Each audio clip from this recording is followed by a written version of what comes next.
Hi everyone, welcome to this video. Today I am unboxing a new lens for my Sony a6600. It's the Sigma 16mm f1.4 DC-DN lens. I got this lens because I am craving that shallow depth of field, and the current lens, the one and only that I have for the camera, is the Sony 30mm f3.5, and it's just not giving me that shallow background when I'm doing these vlogs. It's good for the close-ups and the macro work, but with the wider sort of shots, as you can see, the leaves are quite visible behind me and the gym, etc. So let's have a look what's in this. I've had a Sigma lens before, so they're pretty cool actually. They usually come with a little pouch and let's have a look, and a hood, etc. We've got just the warranty info there, I think. And what else have we got? A few more bits and pieces. And here is the lens.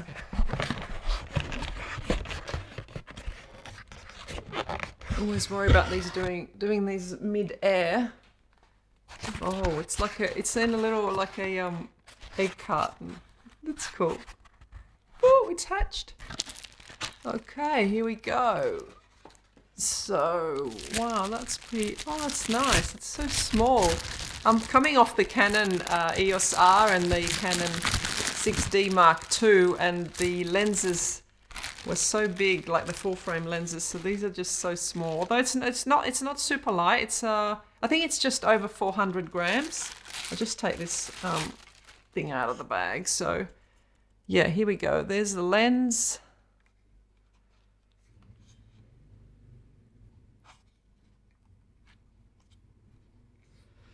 And inside, yeah, that's cool. Oh, it's really similar to the one I had for the Canon, which was the 24mm.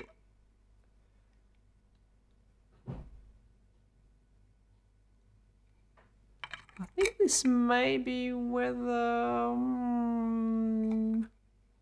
Not sure if it's weather sealed. As far as specs, I think it's got. Let's put this hood on. There we go, that's it. It's in its full kit out. I'm going to put it on the camera in a sec, but just as far as the specs, I think it weighs around 405 grams, I think it said. It's got, I think, 9 blades, quiet motor, etc., hopefully, which is what the specs on it were. I'm curious to see that, actually. I want to see the bokeh. I want to see if it's noisy when it focuses. Some of the lenses, when you get to the 1.4, 1.8, they're really hunting, and the noise is recorded into the mic, which is annoying. So hopefully this doesn't have that. And also we'll have a look at how stable it is when I'm walking with it. So let me put this on and we'll see what it's like. Okay, so I've got the lens on. As you can see, it looks super wide compared to the 30 that was on there. So I thought I might just take it off the tripod stand and we'll do a little walk. I've got, sorry about the jitters as I remove this, I've got the mic on top just to see if we can hear any lens noise, etc. And I've got IBIS turned on the camera to see how the jitters are. So I'm not walking particularly carefully, I'm just quickly walking through the room. What do you think? Is it quite jittery? I think it might be. I can see a few shakes happening. So anyway, that would be your sort of vlogging setup, and I'll just return it back to the stand and I'll do a little focus test just to see if we can hear that motor. So I'll be quiet now and we'll just focus on this remote and go back to my face a couple of times.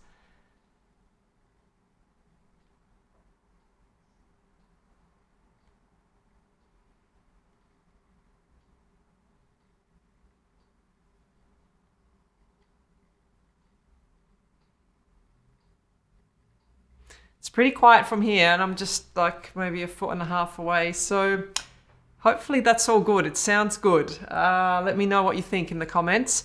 That's about it really. Just the filter size is 67 if you're interested, and the minimal focal distance is 25 centimeters, which is not nearly as close as the macro, which is something like 2.5 or something. It's really, really super close. So I will miss that, but being wide, you know, you can get really, really close and still be in focus because you don't need to be as close as you would with the macro. Anyway, hopefully that's all helpful to you in some way. If it is, just give a thumbs up and subscribe if you want to see more from me, and leave me any questions in the comments. I love to talk to all my viewers, so just say hello, or if you've got any questions or comments, that would be great. I'll see you in the next video. Bye.